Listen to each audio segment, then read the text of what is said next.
अस्सलाम वालेकुम प्यारे बच्चों, कैसे हैं आप लोग। उम्मीद करते हैं सब लोग खैरियत से होंगे। वेलकम करता हूं आपके ही प्यारा सा YouTube channel as Urdu education पे।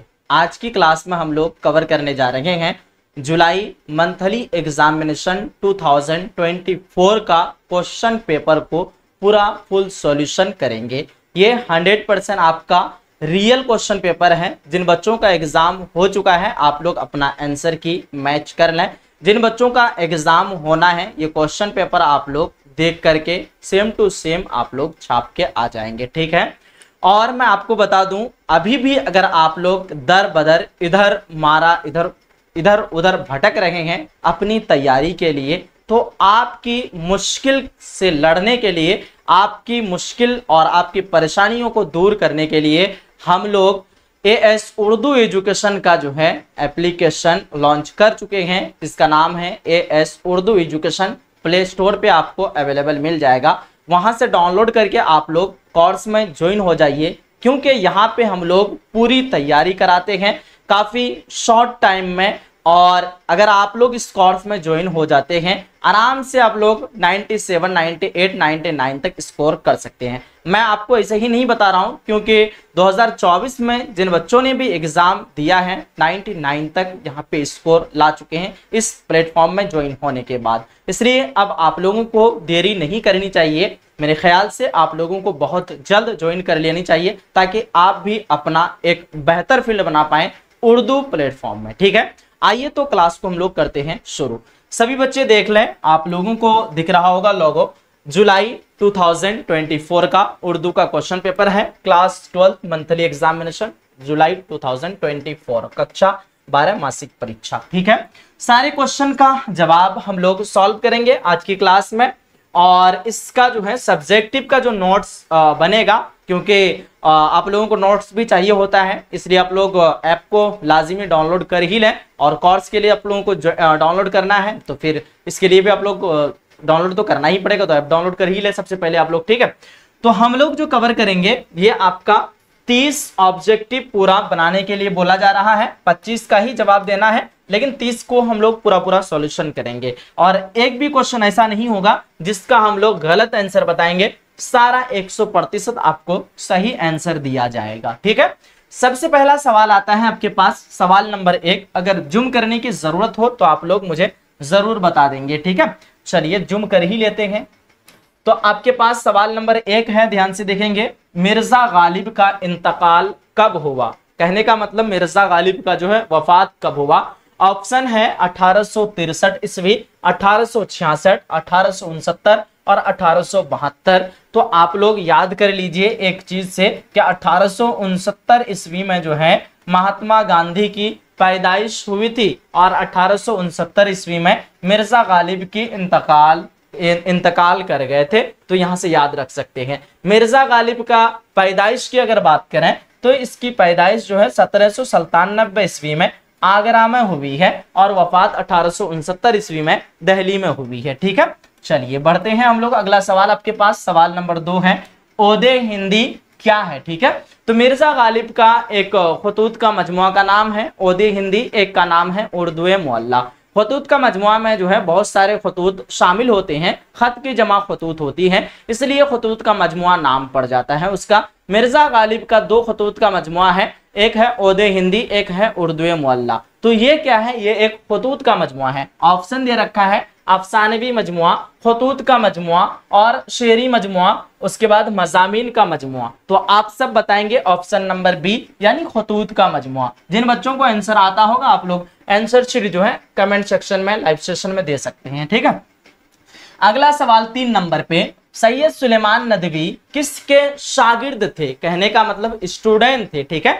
हम लोग जब 50 वीवीआई क्वेश्चन पढ़ा रहे थे ये क्वेश्चन उस पे आया हुआ था, और आपको आंसर बताए थे। एक बार ट्राई करना आप लोग भी कि क्या बता पा रहे हैं या फिर नहीं पा रहे हैं। सर सैयद अहमद खान, मौलाना शिबली नुमानी, अबुल कलाम आजाद और ख्वाजा अल्ताफ हुसैन हाली। ऐसा नहीं कि मैं आंसर बता दूं उसके बाद आप लोग सोचें, यहाँ पे सोचने का आप लोगों को क्षमता दिया जा रहा है, क्योंकि डायरेक्ट अगर आप लोग यही देख करके चीटिंग कर लें तो ये तो गलत बात होगी, ठीक है। लेकिन बहुत बच्चों का एग्जाम हो चुका है इसलिए हम लोग इसको सॉल्यूशन करा दे रहे हैं। लेकिन आप लोग पहले टेस्ट कर लीजिए कि आपसे कितना बन पा रहा है, यानी 1 से 30 में आपसे कितना सही हो पा रहा है। ये कमेंट सेक्शन में आप लोग जरूर बताइएगा कि सर हम लोगों को ऑलरेडी इतना आ रहा था। ठीक है, तो फाइनली आप लोगों का आंसर आएगा कि सर सैयद सुलेमान नदवी किसके शागिर्द थे, तो ये मौलाना शिबली नुमानी के शागिर्द थे। ऑप्शन नंबर बी पे जितने बच्चे गए हैं बिल्कुल आप लोगों का परफेक्ट आंसर है। अगला सवाल आता है सवाल नंबर 4 आपके पास, बाज पुराने लफ्जों की नई तहकीक किसका मजमून है? ख्वाजा हसन निजामी, वजीर आगा, सैयद सुलेमान नदवी और मिर्जा फरहतुल्लाह बेग। इस क्वेश्चन का आंसर बताने से पहले मैं आप लोगों को बोलूंगा इस क्लास को जितना हो सके शेयर कीजिएगा, जिस तरह आपको जरूरत है। इसी तरह आपके तमाम स्टूडेंट यानी जितने भी स्टूडेंट उर्दू रखे हैं सभी बच्चों को जरूरत है, इसलिए उसकी जरूरत को पूरा करना हम और आप मिलकर के ही कर सकते हैं। इस तरह से होगा क्या कि रोजाना आप लोगों के लिए क्लास देने का एक जो है एक बंधा हुआ रहेगा कि नहीं, बच्चों का प्यार काफी तादाद में मिल रहा है। बाकी इस क्लास को अगर आप लोगों को अच्छा लग रहा है तो लाइक कर दीजिएगा, अगर अच्छा नहीं लग रहा है तो फिर डिसलाइक कीजिएगा, कोई दिक्कत नहीं, आपके ऊपर ये डिपेंड करता है। ठीक, तो सही आंसर इसका हो जाएगा आपका बाज पुराने लफ्जों की नई तहकीक। तहकीक का मतलब होता है रिसर्च, और ये पूरा जो है बाज पुराने लफ्जों की नई तहकीक ये चैप्टर नंबर 3 का नाम है। ठीक है, इसके मुसन्निफ जो है पूछ रहे हैं किसका मजमून है, ये मजमून के कैटेगरी में आता है और इसके राइटर का नाम आपसे पूछा जा रहा है तो सैयद सुलेमान नदवी है। ठीक है, सैयद सुलेमान नदवी पुराने लफ्जों का रिसर्च करके जो है नई तहकीक करके उसके बारे में बताया गया है कि इसको पहले क्या कहते थे, फिर अब किस तरह से इस्तेमाल होता है। मान लीजिए कोरमा लफ्ज ये कहां से आया है, किस जगह से आया है, तो तुर्की लफ्ज है, कोरमा लफ्ज जो है ना तुर्की जुबान से आया है। इस तरह से ये चैप्टर का अध्ययन करेंगे, स्टडी करेंगे, मुताला करेंगे तो आपको इस चीज के बारे में पता चलेगा। ऑलरेडी हम पढ़ा चुके हैं, प्ले लिस्ट में आप लोगों को वीडियोस अवेलेबल मिल जाएगी, आप लोग देख सकते हैं। ठीक है, चलिए अब बढ़ते हैं हम लोग अगला सवाल 5 नंबर पे 5 नंबर की तरफ। कोरमा किस जुबान का लफ्ज है? देखिए आ गया, अभी आपके पास तुरंत आ गया कोरमा जुबान का। ठीक है, तुर्की, अरबी, फारसी और हिंदी, तो मैं आपको अभी तुरंत बताया कि तुर्की जुबान का लफ्ज है कोरमा लफ्ज। ठीक है, अगला सवाल आता है 6 नंबर पे, प्रोमिस का ताल्लुक किस सिंफ से है? प्रोमिस जो है ना, प्रोमिस का मतलब ही होता है वादा करना। ठीक है, तो प्रोमिस ये जो है किस कैटेगरी में इसको रखा गया है? ऑप्शन है खाका, खाका हमारे निसाब में एक लौता खाका है जिसका नाम है नजीर अहमद की कहानी, तो ये तो होगा नहीं, खाका बिल्कुल कट गया। और इंशाइया हमारे निसाब में एक लौता इंशाइया है जिसका नाम है हिजरत, ये भी खत्म हो गया क्योंकि एक ही इंशाइया है। ठीक है, और यहाँ पे देखिए दास्तान, तो हमारे निसाब में 2 दास्तान है, एक है बागो बहार और एक है फसाने अजाइब, तो दोनों का नाम बता दिए। अब पता ये चला कि प्रोमिस जो है ना ये अफसाना होगा। क्यों अफसाना होगा? क्योंकि ये बाकी चीज तो आपको अलग अलग करके बता दिए, बचा क्या? अफसाना, तो अफसाना होगा भाई, बिल्कुल सही आंसर। अगला सवाल आता है सवाल नंबर 7 आपके पास, अफसाना प्रोमिस का मरकजी किरदार कौन है, यानी इस अफसाने का मेन कैरेक्टर कौन है? ठीक है, इसमें जो है अहम भूमिका जो निभा रही है वो कौन है? तो उसका नाम है अम्मू। क्या नाम है? अम्मू। ठीक है, इसके अलावा जमशीद, रशीद, ख्वाजाबी, हमीद, ये सब जो है इस अफसाने का किरदार है, लेकिन मरकजी अहम इंपॉर्टेंट किरदार कौन है? अम्मू है। ठीक है, अगला सवाल आपके पास सवाल नंबर 8, ध्यान से देखेंगे। ईवाने गजल किसका नावल है? नावल जो है ना क्या होता है, एक किस्सा कहानी के तरह ही ये किस्सा कहानी के सबसे बड़ी यानी तवील जो होती है वही होता है आपका नावल। ठीक है, तो पूछा जा रहा है कि ईवाने गजल किसका नावल है? ऑप्शन है असमत चुगताई, शकीला अख्तर, जिलानी बानू और खतीजा मसनूर। ठीक है, तो क्या है यहाँ पे, एक मिनट, खतीजा मस्तूर है। ठीक है, खतीजा मस्तूर, तो सही आंसर आपका ऑप्शन नंबर सी यानी जिलानी बानू बिल्कुल परफेक्ट जाएगा, ऑप्शन नंबर सी। अगला सवाल सवाल नंबर 9, ध्यान से देखेंगे। दर्ज झैल में कौन सी नज्म अमीक हनफी की है? ठीक है, नज्म के बारे में पूछ रहा है कि अमीक हनफी की कौन सी नज्म है, यानी अमीक हनफी कौन से नज्म के राइटर हैं? ऑप्शन देखिए, हम नहीं जानते, इसके मुसन्निफ का नाम है यूजीनो मोहनताल है। उसके बाद बरके कलीसा, इसके मुसन्निफ का नाम है अकबर इलाहाबादी। उसके बाद है आपका गुफ्तगू, इसके मुसन्निफ का नाम है अली सरदार जाफरी। अब बचा आपके पास खेती, तो जाहिर सी बात है कि अमीक हनफी जो है खेती के मुसन्निफ हैं यानी राइटर हैं। समझ में आ गया ना? ये सब क्वेश्चन अच्छे से पढ़ लीजिएगा, मेंस एग्जाम में काम आएगा, इसलिए आप लोगों को थोड़ा सा हम डीप में गहराई से एक्सप्लेनेशन के साथ में आपको समझाते जा रहे हैं। ये सिर्फ फोकस आपको मंथली एग्जाम के लिए नहीं करना है, बल्कि मेंस एग्जाम के लिए भी आपको तैयारी करते जाना है। ठीक है, चलिए बढ़ते हैं हम लोग। अगला सवाल आपके पास ध्यान से देखेंगे। सवाल नंबर 10 है, नज्म खेती का मरकजी किरदार कौन है? मरकजी किरदार समझ गए ना, मेन कैरेक्टर। ठीक है, किसान और इंसान, कायनात, कारी या फिर वक्त। तो आप लोग आंसर करेंगे ऑप्शन नंबर सी यानी वक्त। बिल्कुल परफेक्ट है ऑप्शन नंबर सी। ये नज्म का नाम है खेती। खेती में बताया गया है कि लोग वक्त के साथ कैसे किस तरह से जो है चेंजिंग आते रहते हैं। जिस तरह फसल को उगाया जाता है, फिर बड़ा होता है, फिर उसका सिंचाई किया जाता है, फिर उसको काट लिया जाता है, तो इंसान जो है फसल के मानिंद यानी फसल के जैसा ही है। छोटा से बड़ा होता है, बड़ा होने के बाद बहुत कुछ अचीव करता है अपनी जिंदगी में, फिर आखिरकार जो है उसको वक्त के साथ साथ में मौत आनी होती है। ठीक है, मौत आने के बाद जो है फिर इस दुनिया से रुखसत कर जाते हैं, यानी दारे फानी से दारे बका की ओर चले जाते हैं। तो फाइनली आपसे पूछा गया नज्म खेती का मरकजी किरदार कौन है? ये आपका वक्त हो जाएगा ऑप्शन नंबर सी। अगला सवाल 11 नंबर पे, जरूरत के लिहाज से बहुत कम मिलना किस कहावत का मतलब है? तो ये होता है ऊंट के मुंह में जीरा, इस कहावत का मतलब होता है। सवाल नंबर 12 है, दर्ज झैल में इसमें आला कौन है? इसमें आला किसे कहते हैं? जिससे हथियार का इल्म हो। किसका? हथियार का या फिर काम करने का आला हो। जैसे मान लीजिए हम लिखने का काम करेंगे पेन से। ठीक है, लिखने का काम किससे करेंगे? पेन से। पेन मेरा जो है काम करने का एक आला हो गया, ये आपका इसमें आला में आ जाएगा। मान लीजिए ब्लेड का काम हम करते हैं बाल काटने के लिए, नाखून काटने के लिए और भी दीगर काम के लिए इस्तेमाल करते हैं, ये भी इसमें आला हो गया। कैंची का इस्तेमाल करते हैं, छुरी का इस्तेमाल करते हैं, या फिर उनके अलावा आपका जितने भी काम के लिए हम लोग इस्तेमाल करते हैं या फिर हथियार के लिए इस्तेमाल करते हैं, तलवार वगैरह, ये सब चीज आपका इसमें आला में आ जाएगा। तो आप लोग बताएंगे कि सर यहाँ पे देखते हैं बदसूरत, ये इसमें आला नहीं है, काम करने का कोई भी जरिया नहीं है। बागीचा भी नहीं है इसमें आला, और कुतुब खाना, कुतुब खाना किसको कहते हैं? किताब घर को कहते हैं। तो ये तीनों जब नहीं है तो अब तो एक बचेगा जिसका नाम हम लोग नहीं सुने हैं, कफगीर। कफगीर जो है ना, ये किचन में काम करने के लिए इसका यूज किया जाता है, इस्तेमाल किया जाता है। तो आप लोग नहीं जानते होंगे, ठीक है, लेकिन कफगीर क्या है? ये एक हथियार है। ठीक है, चलिए बहुत बेहतरीन। और कफगीर से हम लोग जो है काम लेते हैं। ठीक है, चलिए अगला सवाल आता है 13 नंबर पे, अकरम क्रिकेट खेल रहा है। खेलने का काम अकरम कर रहा है। हम लोग इंग्लिश में पढ़ चुके हैं कि जो काम करता है उसको हम लोग सब्जेक्ट कहते हैं, उर्दू में उसी को हम लोग फाइल कहते हैं। ठीक है, अकरम खेलने का काम कर रहा है, खेलना काम हो गया, लेकिन काम कौन कर रहा है? अकरम कर रहा है। ठीक है, अकरम क्या हो जाएगा? फाइल हो जाएगा। काम किस पे पढ़ रहा है? क्रिकेट पे पढ़ रहा है। ठीक है, तो क्रिकेट मफऊल हो जाएगा। तो यहाँ पर आपको पूछा जा रहा है अकरम क्या है? तो अकरम जाहिर सी बात है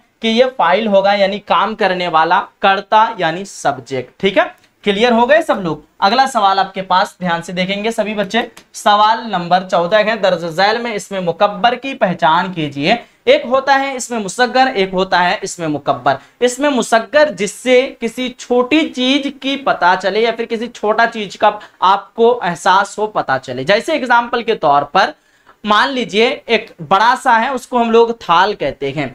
एक बड़ा सा है उसको हम लोग बागीचा कहते हैं। ठीक है, तो एक बड़ा सा है उसको हम लोग बाग कहते हैं। तो बड़ा वाला को बाग कहे तो छोटा वाला को बागीचा कहे, और बड़ा वाला को थाल कहे तो छोटा वाला को थाली कहे। यानी जिससे बड़ापन का पता चले वो आपका इसमें मुकब्बर होगा, जिससे छोटापन का पता चले वो आपका इसमें मुसग्गर होगा। आपको पूछा जा रहा है इसमें मुकब्बर की पहचान कीजिए। बाग से बागीचा आया है, ये छोटा है।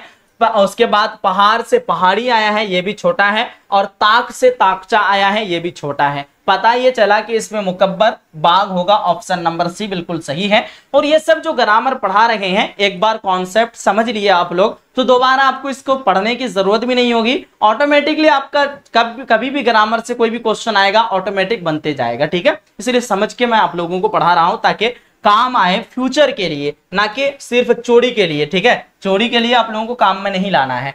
सवाल 15 है, दर्ज झैल में मकतूल क्या है। अब देखिएगा यहाँ पे एक लफ्ज आपको नया सा लग रहा होगा कि मकतूल जो है शायद नहीं सुने हैं कभी, कोई दिक्कत नहीं, कत्ल करने वाले को हम लोग कातिल कहते हैं। ठीक, मान लीजिए अकरम महमूद का कत्ल करेगा तो अकरम तो कातिल होगा क्योंकि महमूद का उन्होंने कत्ल किया। अब महमूद कौन होगा, तो महमूद को हम लोग जो है ना मकतूल कह सकते हैं। क्या कह सकते हैं, मकतूल। तो कत्ल करने वाले को कातिल बोले और जिसका कत्ल हुआ उसको हम लोग मकतूल बोले। तो काम किसके ऊपर पड़ रहा है, यानी महमूद के ऊपर पड़ रहा है, मकतूल के ऊपर पड़ रहा है, इसलिए जिस पर काम पड़ता है उसको हम लोग इंग्लिश में ऑब्जेक्ट कहते हैं और उसी को उर्दू में हम लोग मफऊल कहते हैं। ठीक है, अब देखिएगा हम लोग ऑप्शन पे, इसमें तादाद का मतलब होता है गिनती, उसके बाद इसम फाइल जो काम करने वाला होता है, इसमें सिफत जिसका जो है कोई भी खूबी या खराबी जिसके अंदर पाया जाए वो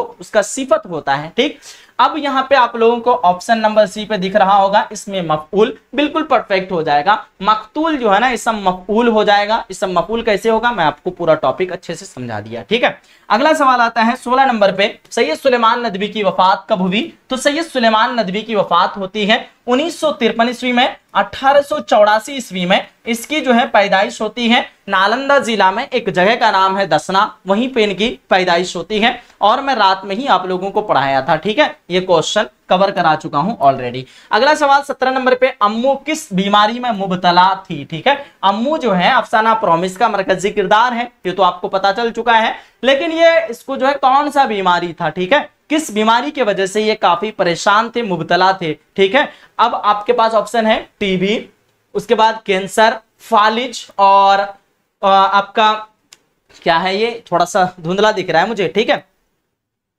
चलो जायतिस या फिर कुछ इस तरह से बीमारी का ही नाम है ये। फाइनली इसका सही आंसर होगा आपका कैंसर। कैंसर की बीमारी में ये क्या थे, मुब्तला थे, यानी परेशान थे। बहुत बेहतरीन।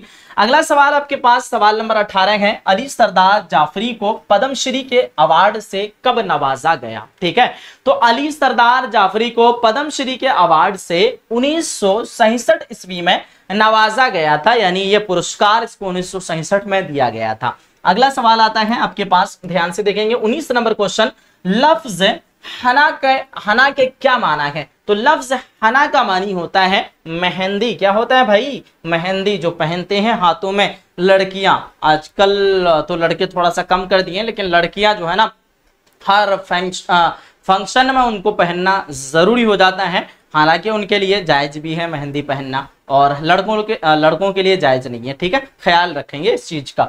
आगे बढ़ते हैं हम लोग। अगला सवाल आपके पास 20 नंबर पे, ध्यान से देखेंगे, सब कहाँ, इसको थोड़ा तर्ज के साथ पढ़ देते हैं, आप लोग थोड़ा सा बोरिंग हो गए होंगे। शेर आया तो फिर मजा आ जाता है पढ़ने में। सुनेंगे नेक्स्ट मिसरा, तो इस पे एड नहीं है, लेकिन पहला मिसरा हम लोग पढ़ते हैं, नेक्स्ट मिसरा भी तर्ज के साथ पढ़ देंगे। ठीक है, कि सब कहाँ कुछ लाला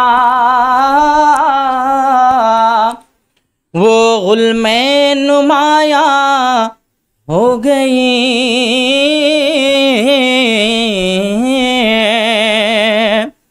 सब कहाँ कुछ लाला वो गुल्मे नुमाया हो गई, और खाक में क्या सूरतें, खाक में क्या सूरतें होंगी कि पिन्हा हो गई, खाक में क्या सूरतें। तो नेक्स्ट शेर जो है यहाँ पे आपको दिया हुआ नहीं है, लेकिन हम आपको पढ़ के सुना दिए। देखिए, सब कहाँ कुछ लाला वो गुल में नुमाया हो गई, ये मिसरा किस शायर का है। तो ये मिसरा जो है ना, इस मिसरा के मुसन्निफ का नाम है मिर्जा असदुल्ला खां गालिब। मिर्जा असदुल्ला खां गालिब पहले जो है अलीफ सींदाल असद तखल्लुस किया करते थे, बाद में गालिब तखल्लुस किया करते हैं, मतलब करते थे। ठीक है, तो फाइनली आप लोगों का आंसर ऑप्शन नंबर ए। यहाँ पे हम लोग और 2 क्वेश्चन जान लिए ताकि आपको आगे काम आ सके। 21 नंबर क्वेश्चन आपके पास, ध्यान से देखेंगे, किस्सा गोई की कदीम नसरी सिंफ को क्या कहते हैं। कदीम का मतलब होता है पुराना।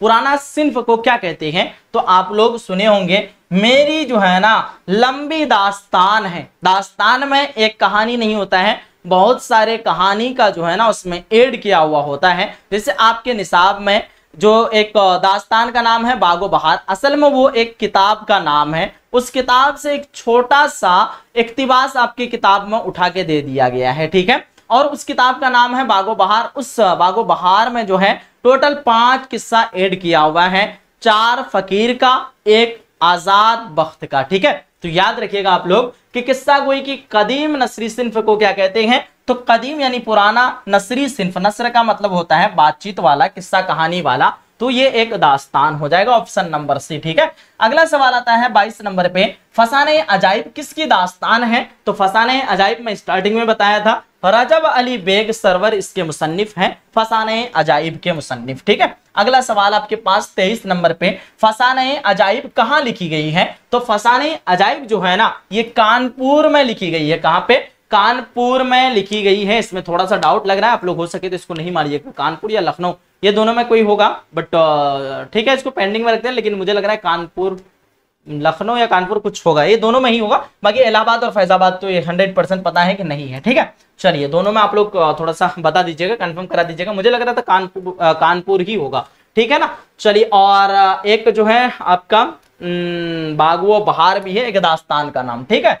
24 नंबर क्वेश्चन देखेंगे, वह कल पटना आएगा, आएगा, ठीक है। गा है ना, आने के बारे में बता रहा है कि आएगा, यानी फ्यूचर के बारे में बता रहा है। मुस्तकबिल उसी को कहते हैं, फ्यूचर टेंस को मुस्तकबिल कहते हैं। टेंस की 3 किस्में हैं, कौन कौन सा पता है? पास्ट, प्रेजेंट और फ्यूचर। पास्ट को हम लोग क्या कहते हैं उर्दू में? जो गुजरा हुआ जमाना, जो गुजर गया, उसको क्या कहते हैं हम लोग, पता है आपको। और एक होता है आपका प्रेजेंट, जो चल रहा होता है, उसको हम लोग हाल कहते हैं। और जो आने वाला जमाना होता है उसको हम लोग मुस्तकबिल कहते हैं, ठीक है। और पास्ट को क्या कहते हैं? गुजरा हुआ जमाना। तो फाइनली आप लोगों का आंसर, गुजरा हुआ जमाना को ही हम लोग क्या कहते हैं? माजी कहते हैं। तो फाइनली आपका इस क्वेश्चन का आंसर हो जाएगा मुस्तकबिल, यानी आने वाला जमाना। ऑप्शन नंबर सी बिल्कुल परफेक्ट है। अगला सवाल है 25 नंबर क्वेश्चन, लागर की जिद क्या होगी? जिद का मतलब ऑपोजिट, उल्टा, अजदाद, ठीक है, विलोम शब्द। तो ये आपका लागर का मतलब होता है, क्या होता है लागर का मतलब? कमजोर, दुबला, पतला, ठीक है। और इसका उल्टा होगा फरबा। फरबा का मतलब होता है मोटा, यानी सेहतमंद, ठीक है। तो जाहिर सी बात है दुबला पतला का मोटा होगा। ऑप्शन नंबर सी बिल्कुल सही है। 26 नंबर सवाल है, आप लोग क्या करते हैं? क्या करते हैं कैसा जुमला है? यहाँ पे जाहिर सी बात है क्वेश्चन पूछा गया क्या करते हैं, और क्वेश्चन मार्क्स भी यहाँ लगाया गया है, तो सवालिया जुमला हो जाएगा, ऑप्शन नंबर सी। अगला सवाल है, जब किसी गजल में एक से ज्यादा मतला हो तो उसे क्या कहते हैं? जब किसी गजल में एक से ज्यादा मतला हो, मतला का मतलब समझ रहे हैं? शुरू वाला शेर को क्या कहते हैं? मतला कहते हैं। जिस शेर का जो है हम रदीफ हम काफिया हो, ठीक है, उसको दोनों पहला और सानी मिसरा में हम रदीफ हम काफिया हो, वो गजल का मतला हो जाता है। अब दूसरा वाला शेर में भी वही है, हम रदीफ हम काफिया, तो उसको कहते हैं हम लोग हुस्न मतला। क्या कहते हैं? हुस्न मतला। ऑप्शन नंबर भी बिल्कुल परफेक्ट जाएगा। अगला सवाल 28 नंबर पे, अरबी में नाश्ता को क्या कहते हैं? तो अरबी में नाश्ता को हम लोग फतूर कहते हैं, ठीक है। ये जो है क्वेश्चन कहां से उठाया गया? बाज पुराने लफ्जों की नहीं तहकीक, क्योंकि वहां पे लफ्जों का रिसर्च किया गया है, तहकीक किया गया है, तभी तो पता चला कि अरबी में नाश्ता को क्या कहते हैं?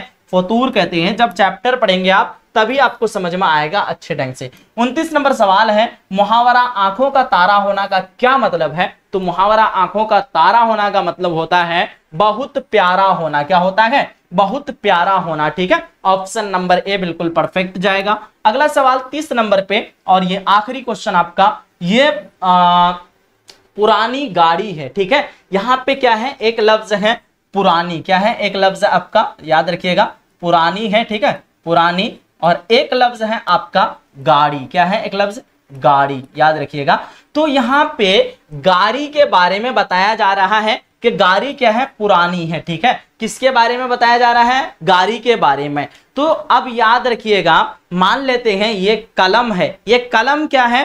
काला है। कलम के बारे में बताया जा रहा है, यानी कलम का विशेषण, विशेषता, एडजेक्टिव, यानी इसका जो है सिफत बताया जा रहा है। तो तो ये इसके अंदर कालापन पाया गया, तो कालापन तो इसका सिफत हो गया। उसी तरह गारी के अंदर पुरानीपन पाया गया, तो पुरानीपन क्या हो गया, सिफत हो गया। लेकिन गारी क्या होगा, तो गारी यहाँ पे मौसूफ हो जाएगा। क्या हो जाएगा, मौसूफ हो जाएगा। इसलिए पूछा जा रहा है ये पुरानी गारी है, इस जुमला में मौसूफ कौन है, तो मौसूफ जो है ना आपका गारी हो जाएगा। क्या हो जाएगा, गारी। और अगर यहीं पे पूछ देता सिफत कौन है, तो आप लोग बताते कि पुरानी। तो finally answer option number C बिल्कुल परफेक्ट हो जाएगा। हम लोगों ने टोटल 30 ऑब्जेक्टिव कवर कर लिया। अगर आपका डिमांड आता है तो पूरा सेक्शन बी का सब्जेक्टिव भी हम लोग कवर करेंगे। वीडियो कुछ ज्यादा लंबी ना हो जाए, इस वजह से आप लोगों का अगर डिमांड आने पर हम सब्जेक्टिव पूरा कवर करा देंगे आपको, क्योंकि सब्जेक्टिव का क्वेश्चन आप लोग देख ही लिए, पूरा का पूरा सब्जेक्टिव का क्वेश्चन है। वीडियो कैसे लगा आप लोगों को जरूर बताइएगा। जितने बच्चे कोर्स में ज्वाइन होना चाहते हैं आप लोग फटाफट जाइए, डिस्क्रिप्शन बॉक्स में लिंक दिया हुआ है एप्लीकेशन का, एएस उर्दू एजुकेशन नाम से आपको ऐप मिल जाएगा, या फिर प्ले स्टोर पे जाकर के सर्च कीजिए। जो चैनल का नाम है, जो चैनल का लोगो है, वही नाम वही लोगो से आपको प्ले स्टोर पे मिलेगा, एएस उर्दू एजुकेशन नाम से। डाउनलोड करके class 12th Urdu champion course को आप लोग जाकर के ज्वाइन कर लीजिएगा, क्योंकि वहीं पे आपको मुकम्मल तौर पर उर्दू की तैयारी कराई गई है और कराई जा रही है। Continue live classes, video lecture, PDF notes, Urdu grammar, test series, model paper, question bank, ये तमाम चीजें आपको उस कोर्स में प्रोवाइड कराया जाता है। अगर आप लोग इसके अलावा और ज्यादा इंफॉर्मेशन लेना चाहते हैं, हमारे इस नंबर पे कांटेक्ट करके आप लोग जो है इंफॉर्मेशन ले सकते हैं। 95082147 और 60। इतना में आप लोग फटाफट से स्क्रीनशॉट ले लीजिए नंबर का। जो बच्चे अगर तैयारी करना चाहते हैं, बिल्कुल चाहते हैं कि हम लोग उर्दू में भी एक कुछ बड़ा लेवल का बड़ा फील्ड बनाना चाहते हैं, तो कोर्स में ज्वाइन होना काफी लाजिमी है। तभी आप लोग अपने आप को इंप्रूव कर पाएंगे, डेवलप कर पाएंगे। ठीक है,